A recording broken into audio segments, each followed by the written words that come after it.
بیوی ہو تو ایسی۔ ایک بادشاہ محل کی چھت پر ٹہلنے چلا گیا۔ ٹہلتے ٹہلتے اس کی نظر محل کے نزدیک گھر کی چھت پر پڑی، جس پر ایک بہت خوبصورت عورت کپڑے سکھا رہی تھی۔ بادشاہ نے اپنی ایک باندی کو بلا کر پوچھا، کس کی بیوی ہے یہ؟ باندی نے کہا، بادشاہ سلامت، یہ آپ کے غلام فیروز کی بیوی ہے۔ بادشاہ نیچے اترا۔ بادشاہ پر اس عورت کے حسن و جمال کا سحر چھا سا گیا تھا۔ اس نے فیروز کو بلایا۔ فیروز حاضر ہوا تو بادشاہ نے کہا، فیروز، ہمارا ایک کام ہے۔ ہمارا یہ خط فلاں ملک کے بادشاہ کو دے آؤ اور اس کا جواب بھی ان سے لے آنا۔ فیروز اس خط کو لے کر گھر واپس آ گیا۔ خط کو اپنے تکیے کے نیچے رکھ دیا، سفر کا سامان تیار کیا، رات گھر میں گزاری اور صبح منزل مقصود پر روانہ ہو گیا۔ اس بات سے لا علم کہ بادشاہ نے اس کے ساتھ کیا چال چلی ہے۔ ادھر فیروز جیسے ہی نظروں سے اوجھل ہوا، بادشاہ چپکے سے فیروز کے گھر پہنچا اور آہستہ سے فیروز کے گھر کا دروازہ کھٹکھٹایا۔ فیروز کی بیوی نے پوچھا، کون ہے؟ بادشاہ نے کہا، میں بادشاہ ہوں، تمہارے شوہر کا مالک۔ تو اس نے دروازہ کھولا۔ بادشاہ اندر آ کر بیٹھ گیا۔ فیروز کی بیوی نے حیران ہو کر کہا، آج بادشاہ سلامت یہاں ہمارے غریب خانے میں، خیریت تو ہے؟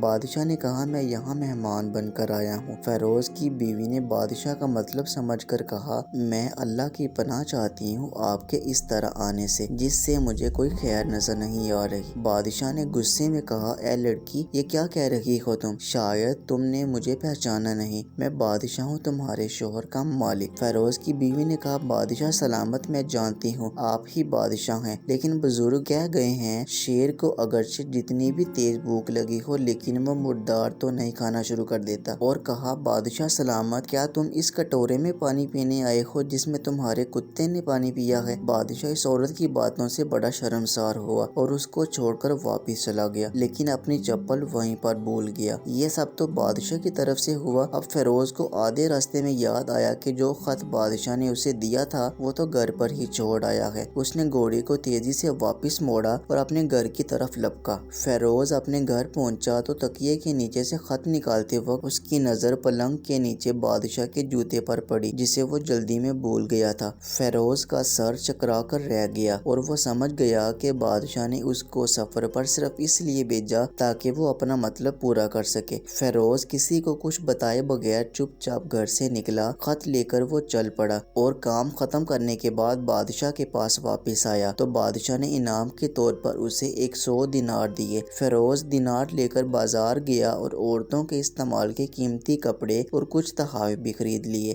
گھر پہنچ کر بیوی کو سلام کیا اور کہا، چلو تمہارے میکے چلتے ہیں۔ بیوی نے پوچھا، یہ کیا ہے؟ فیروز نے کہا، بادشاہ نے انعام دیا ہے اور میں چاہتا ہوں کہ یہ پہن کر اپنے گھر والوں کو بھی دکھاؤ۔ بیوی، جیسے آپ چاہیں۔ بیوی تیار ہوئی اور اپنے والدین کے گھر اپنے شوہر کے ساتھ روانہ ہوئی۔ داماد اور ان کی بیٹی اور ان کے لائے گئے تحائف کو دیکھ کر وہ لوگ بہت خوش ہوئے۔ فیروز بیوی کو چھوڑ کر واپس آ گیا اور 1 مہینہ گزرنے کے باوجود نہ بیوی کا پوچھا نہ اس کو واپس بلایا۔ پھر کچھ دن بعد اس کے سالے اس سے ملنے آئے۔ اس سے پوچھا، فیروز، آپ ہمیں ہماری بہن سے غصے اور ناراضگی کی وجہ بتائیں یا پھر ہم آپ کو قاضی کے سامنے پیش کریں؟ تو اس نے کہا، اگر تم چاہو تو کر لو، لیکن میرے ذمے اس کا ایسا کوئی حق باقی نہیں جو میں نے ادا نہ کیا ہو۔ وہ لوگ اپنا کیس قاضی کے پاس لے گئے تو قاضی نے فیروز کو بلایا۔ قاضی اس وقت بادشاہ کے پاس بیٹھا ہوا تھا۔ لڑکی کے بھائیوں نے کہا، اللہ بادشاہ سلامت اور قاضی کو سلامت رکھے۔ قاضی صاحب، ہم نے ایک سرسبز باغ، درخت پھلوں سے بھرے ہوئے اور ساتھ میں میٹھے پانی کا کنواں اس شخص کے حوالے کیا تو اس شخص نے ہمارا باغ اجاڑ دیا، سارے پھل کھا لیے، درخت کاٹ لیے اور کنویں کو خراب کر کے بند کر دیا۔ قاضی فیروز کی طرف متوجہ ہو کر بولا،